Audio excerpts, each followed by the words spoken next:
ఈనాటి విశ్లేషణకు స్వాగతం. ఈరోజు మనం ఒక అద్భుతమైన చారిత్రక ఘటనలోకి ప్రయాణించబోతున్నాం. ఊహించుకోండి, ఒక భారీ జనసముద్రం, అందులో తప్పిపోయినట్లుగా ఉన్న ఒక చిన్న పిల్లాడు.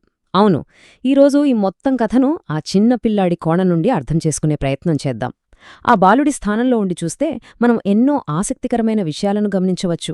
పదండి, ఈ అంశంలోకి లోతుగా వెళ్దాం. ఒకసారి ఈ రెండింటి మధ్య ఉన్న భారీ వ్యత్యాసాన్ని ఊహించుకోండి. ఒకవైపు ఆకలితో ఉన్న వేలాది మంది జనం, మరోవైపు చూస్తే కేవలం 5 రొట్టెలు 2 చిన్నచేపలు అంతే. ఆ పిల్లాడి చేతిలో ఉన్న ఆ కాస్త భోజనం ఆ జనసముద్రం ముందు ఎంత చిన్నగా, అసలు ఏమాత్రం సరిపోనిదిగా అనిపిస్తోందో కదా. ఇక్కడే అసలు సమస్య మొదలైంది. ఇది సమస్య ఏ స్థాయిలో ఉందో మనకు స్పష్టంగా తెలియజేస్తోంది. మొదటి భాగం, ఆకలితో ఉన్న వేలాది మంది. ఒక్కసారి ఆ పిల్లాడి స్థానంలో ఉండి ఆలోచించండి. ఉదయం నుండి నడిచి నడిచి బోధనలు వినడానికి వచ్చిన ఆ జనమంతా అలా కూర్చుని ఉన్నారు. మెల్లగా సూర్యుడు అస్తమిస్తున్నాడు. రోజంతా గడిచిపోయింది. చీకటి పడుతోంది. అందరికీ విపరీతమైన ఆకలి వేయడం ప్రారంభమైంది. అప్పుడు అక్కడున్న పెద్దల రియాక్షన్ ఎలా ఉందంటే, ప్రజలను పంపించేయండి, వాళ్ల భోజనం వాళ్లే చూసుకుంటారు అని శిష్యులు ఒక ప్రాక్టికల్ సలహా ఇచ్చారు. ఆ పిల్లాడి కోణం నుండి చూస్తే అది చాలా కరెక్ట్ అనిపిస్తోంది కదా. ఎందుకంటే ఎవరి దారినా వాళ్లను పంపించేయడమే అప్పుడున్న ఏకైక పరిష్కారంలా కనిపించింది. కాని అప్పుడే కథలోక పెద్ద ట్విస్ట్. ఆ లాజికల్ ప్లాన్ పక్కన పెట్టి యేసు ఒక మాటన్నారు, మీరే వారికి ఆహారం పెట్టండి అని. ఒకసారి ఆలోచించండి, అంత సులభమైన ప్లాన్కు బదులుగా ఈ అసాధ్యమైన మాట వినగాని ఆ పిల్లాడితో సహా అక్కడున్న వారందరికీ ఎలా అందించుంటుంది? ఏంటిది, ఇది అసాధ్యం కదా అని అందరూ పూర్తిగా షాకయ్యుంటారు. ఆ మాట అక్కడ ఒక పెద్ద ఉత్కంఠన రేకెత్తించింది. ఇక్కడే రెండవ భాగం మొదలవుతుంది, బాలుడి చిన్న భోజనం. ఇప్పుడు ఆశ్చర్యంలో ఉన్న ఆ వేలాది మంది పెద్దల నుండి మన ఫోకస్ ఒక్కసారిగా ఆ చిన్న పిల్లాడి మీదకు వెళ్తుంది.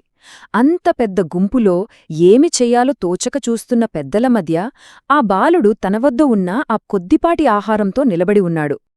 ఆ పిల్లాడి రోజంతా ఎలా గడిచిందో ఒక్కసారి చూడండి.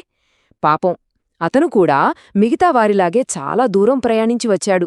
సాయంత్రం అయ్యేసరికి ఖచ్చితంగా అతనికి కూడా బాగా ఆకలివేసుంటుంది. కాని తన ఆకలిని పక్కనపెట్టి తన సొంత ఆహారాన్ని ముందుకు తీసుకురావాలని ఆ అమాయకమైన కాని ఎంతో గొప్ప నిర్ణయాన్ని తీసుకున్నాడు చూశారా. అది నిజంగా చాలా అద్భుతం. అంత పెద్ద జనసమూహంలో ఆ క్షణంలో ఉన్న ఆ ఏకాంతాన్ని గమనించండి.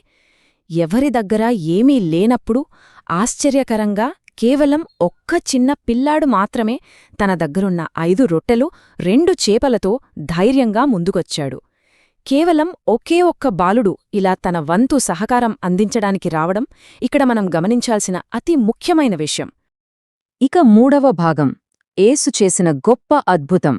తన చేతుల్లో ఉన్న ఆ చిన్న భోజనం జనసమూహం మధ్యలోకి వెళ్లిన తరువాత అసలు ఏం జరిగిందో విశ్లేషిద్దాం. తన భోజనాన్ని యేసు తీసుకోవడం చూస్తున్న ఆ పిల్లాడి మనసులో ఎలాంటి ఉత్కంఠ ఉండి ఉంటుందో ఊహించండి. మూల గ్రంథం ఈ మొత్తం ప్రక్రియను 3 సింపుల్ స్టెప్స్లో చెప్తుంది. మొదట యేసు ఆ పిల్లాడు ఇచ్చిన ఆహారాన్ని తీసుకున్నారు.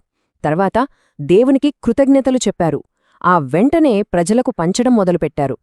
ఆ పిల్లాడు ఇదంతా ఆసక్తిగా చూస్తూ ఉండుంటాడు, నా దగ్గరున్న ఈ చిన్న భోజనాన్ని వీళ్ళేం చేయబోతున్నారు అని. అద్భుతం జరిగిందే. అవును, అక్షరాల అద్భుతమే.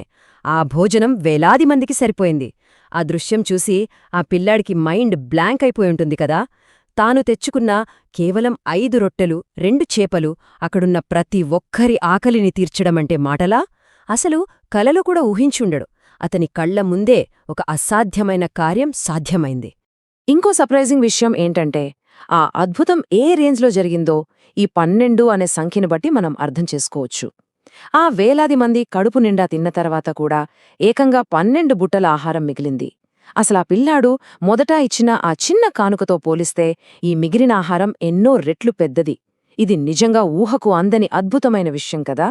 4వ భాగం, ఈ కథలోని ముఖ్యమైన నీతి.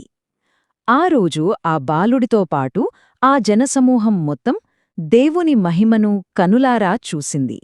అయితే ఈ అసాధారణమైన సంఘటన నుండి మనం నేర్చుకోవాల్సిన అసలు పాఠమేమిటో ఇప్పుడు చూద్దాం. ఈ విశ్లేషణ నుండి మనం ఖచ్చితంగా గుర్తుపెట్టుకోవాల్సిన విషయం ఒక్కటే. చిన్నది అయినా దేవుని చేతిలో పడినప్పుడు అది చాలా పెద్ద ఆశీర్వాదంగా మారుతుంది. మనం ఇష్టపూర్వకంగా ఇచ్చేటప్పుడు అది ఎంత చిన్నది అనేదానికి అసలు ప్రాముఖ్యతే లేదు. ఆ రోజు ఆ చిన్నపిల్లాడి నిస్వార్థంగా ముందుకు రావడం వల్లే ఇంత పెద్ద అద్భుతం సాధ్యమైంది కదా. ముగించే ముందు ఆ పిల్లాడి అనుభవం ఆధారంగా మీకోసం ఆలోచింపజేసే ఒక ప్రశ్న. ఒకరి చిన్న ప్రయత్నం సరైన చేతుల్లో పడినప్పుడు ఎంతటి గొప్ప ఫలితాలనివ్వగలదు? ఒక్కసారి ఆలోచించండి. ఈరోజు మనం చేసే చిన్న చిన్న సహాయాలు భవిష్యత్తులో ఎంతటి భారీ ఆశీర్వాదాలుగా మారతాయో ఎవరికి తెలుసు? ఈ అద్భుతమైన ఆలోచనతో ఈనాటి మన విశ్లేషణను ఇక్కడతో ముగిద్దాం. నేర్చుకోవడం, విశ్లేషణించడం ఇలాగే కొనసాగిద్దాం.